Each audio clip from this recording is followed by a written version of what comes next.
Hi friends, welcome to lucky cooking channel. ಎಲ್ಲರೂ ಹೇಗಿದ್ದೀರಾ? ಚೆನ್ನಾಗಿದ್ದೀರಾ? Okay, fine. ಇವತ್ತು ನಾವೊಂದು ಕ್ಯಾಪ್ಸಿಕಮನ್ನು ಯೂಸ್ ಮಾಡಿ ಕ್ಯಾಪ್ಸಿಕಮ್ ಮಸಾಲ ಅಥವಾ ಕ್ಯಾಪ್ಸಿಕಮ್ ಗ್ರೇವಿ ಮಾಡೋದು ಹೇಗೆ ಅಂತ ನೋಡೋಣವಾ? ಬನ್ನಿ ಹಾಗಾದ್ರೆ ಸ್ಟಾರ್ಟ್ ಮಾಡೋಣ. ಹೇಗೆ ಮಾಡೋದು ಅಂತ ನೋಡೋಣವಾ? ಫ್ರೆಂಡ್ಸ್, ಅದಕ್ಕಿಂತ ಮುಂಚೆ ಯಾರೆಲ್ಲ ಈ ವಿಡಿಯೋನ ನೋಡ್ತಾ ಇದ್ದೀರಾ, ದಯವಿಟ್ಟು ನಮ್ಮ ಚಾನಲನ್ನು ಸಬ್ಸ್ಕ್ರೈಬ್ ಮಾಡ್ಕೊಳ್ಳಿ, ಹಾಗೆ ಪಕ್ಕದಲ್ಲಿರುವ ಬೆಲ್ ಐಕಾನನ್ನು ಒತ್ತಿರಿ. ಓಕೆ, ಈಗ ನಾನಿಲ್ಲಿ ಒಂದು ಮಿಕ್ಸಿ ಜಾರ್ ತೊಗೊಂಡಿದ್ದೀನಿ. ಮೀಡಿಯಮ್ ಸೈಜ್ ಇರೋ ಟೊಮೊಟೊ ಒಂದು 4 ತೊಗೊಂಡಿದ್ದೀನಿ. ಒಂದು ದೊಡ್ಡ ಈರುಳ್ಳಿ, ಒಂದು 10 ಗೋಡಂಬಿ ಪೀಸು. ಇಷ್ಟನ್ನು ಚೆನ್ನಾಗಿ ಮಿಕ್ಸಿ ಮಾಡ್ಕೊಬನ್ನಿ. ಗ್ರೈನ್ ಆಗಬೇಕು, ಚೆನ್ನಾಗಿ ಪೇಸ್ಟ್ ಮಾಡ್ಕೊಬರ್ಬೇಕು. ಈಗ ನೆಕ್ಸ್ಟ್ ಏನು ಮಾಡಬೇಕು ಅಂದರೆ, ಸ್ಟವ್ ಆನ್ ಮಾಡಿಕೊಂಡು ಒಂದು ಕಡಾಯಿ ಇಟ್ಕೋಬೇಕು. ಒಂದು ಸ್ವಲ್ಪ ಎಣ್ಣೆ. ಇಲ್ಲಿ ಕ್ಯಾಪ್ಸಿಕಮ್ ಮೇನ್ ಇಂಗ್ರೀಡಿಯಂಟ್ ಅಲ್ವಾ, ಸೊ ಇಲ್ಲಿ ದೊಡ್ಡದಾಗಿರೋ ಕ್ಯಾಪ್ಸಿಕಮ್ 2 ತಗೊಂಡು ಈ ಥರ ದೊಡ್ಡ ದೊಡ್ಡ ಪೀಸಸ್ ಆಗಿ ಕ್ಯೂಬ್ಸಾಗಿ ಕಟ್ ಮಾಡಿಕೊಂಡು ಹಾಕ್ಕೊಂಡಿದ್ದೀನಿ. ಇಲ್ಲಿ ಸ್ವಲ್ಪ ಎಣ್ಣೆ ಹಾಕ್ಕೊಂಡಾದ್ಮೇಲೆ ಕ್ಯಾಪ್ಸಿಕಮನ್ನು ಹಾಕ್ಕೊಂಡು ಒಂದು ಸ್ವಲ್ಪ ಫ್ರೈ ಮಾಡಬೇಕಾಗುತ್ತೆ. ಒಂದು 60% ಇದು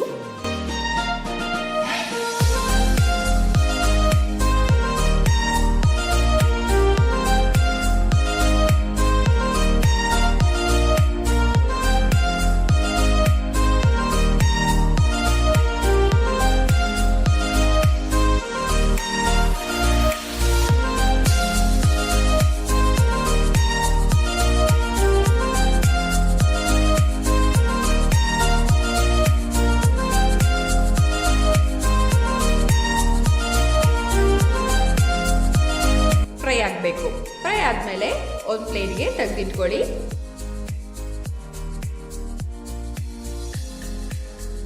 ಅದೇ ಕಡಾಯಲ್ಲಿ ಆಲ್ರೆಡಿ ಎಣ್ಣೆ ಇದೆ. ಎಣ್ಣೆ ಕಡಿಮೆ ಆದಲ್ಲಿ ಸ್ವಲ್ಪ ಎಣ್ಣೆ ಸೇರಿಸ್ಕೊಳ್ಳಿ. ಒಂದು ಸ್ವಲ್ಪ ಜೀರಿಗೆ, ಒಂದು ಈರುಳ್ಳಿ ಸಣ್ಣ ಕಟ್ ಮಾಡಿ ಹಾಕೊಳ್ತಾ ಇದ್ದೀನಿ.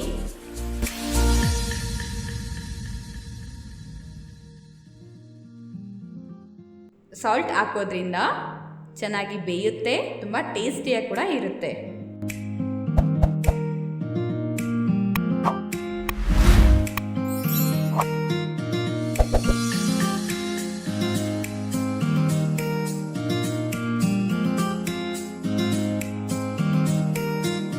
ಒಂದು 2 ಸ್ಪೂನಷ್ಟು ಶುಂಠಿ ಬೆಳ್ಳುಳ್ಳಿ ಪೇಸ್ಟ್ ಹಾಕೊಳ್ತಾ ಇದ್ದೀನಿ. ಅಂದರೆ ಇದು ಕುಟ್ಟಿರೋದು, ಮನೆಯಲ್ಲೇ ಕುಟ್ಟಿ ಹಾಕೊಳ್ತಾ ಇರೋದು. ಅರ್ಧಂಬರ್ಧ ಕುಟ್ಟಿರ್ಬೇಕು ಈ ಥರ.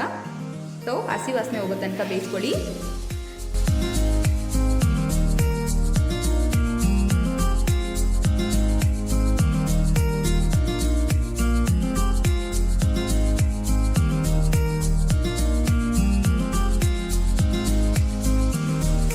ಈಗ ಆಲ್ರೆಡಿ ನಾವು ಗ್ರೈಂಡ್ ಮಾಡಿ ಇಟ್ಟಿದ್ರಲ್ಲ ಟೊಮೊಟೊ ಪೇಸ್ಟ್ನ ಆ್ಯಡ್ ಮಾಡ್ಕೊಳ್ತಾ ಇದ್ದೀನಿ.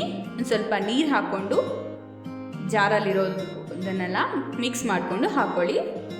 ಜಾರಲ್ಲಿರೋ ಟೊಮೊಟೊ ಪೇಸ್ಟ್ನ ವೇಸ್ಟ್ ಮಾಡ್ಕೋಬೇಡಿ. ಇದೊಂದು ಚೆನ್ನಾಗಿ ಮಿಕ್ಸ್ ಮಾಡಿ ಸ್ವಲ್ಪ ಅರಿಶಿನ ಹಾಕ್ಕೊಳ್ಳಿ. ಹಾಕಿದಾದ್ಮೇಲೆ ಒಂದು ಮಿಕ್ಸ್ ಮಾಡ್ಕೊಳ್ಳಿ.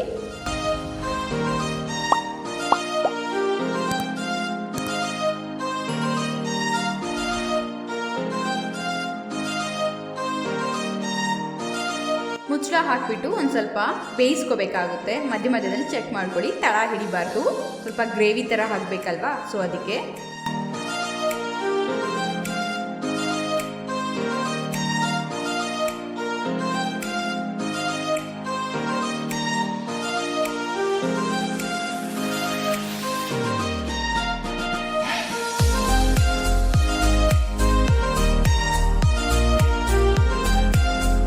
ಧನಿಯಾ ಪುಡಿ 1 ಸ್ಪೂನಷ್ಟು ಹಾಕೊಳ್ಳಿ.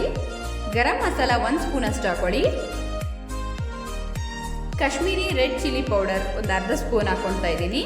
ಗುಂಟೂರು ಚಿಲ್ಲಿ ಪೌಡರ್ ಒಂದು ಅರ್ಧ ಸ್ಪೂನ್ ಹಾಕ್ಕೊಳ್ತಾ ಇದ್ದೀನಿ. ಇದು ಚೆನ್ನಾಗಿ ಮಿಕ್ಸ್ ಕೊಡಿ.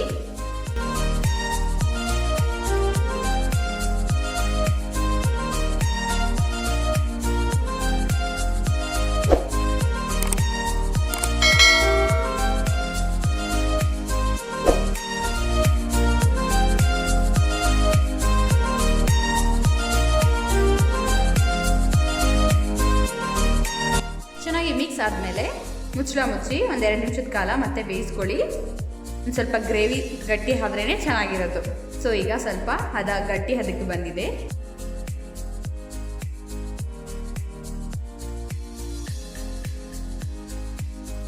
ಈಗ ಆಲ್ರೆಡಿ ನಾವು ಕ್ಯಾಪ್ಸಿಕಮನ್ನು ಫ್ರೈ ಮಾಡಿದ್ರಿ ಅಲ್ವಾ, ಸೊ ಅದನ್ನು ಹಾಕ್ಕೊಂಡು ಮಿಕ್ಸ್ ಮಾಡ್ತಾ ಇದ್ದೀನಿ.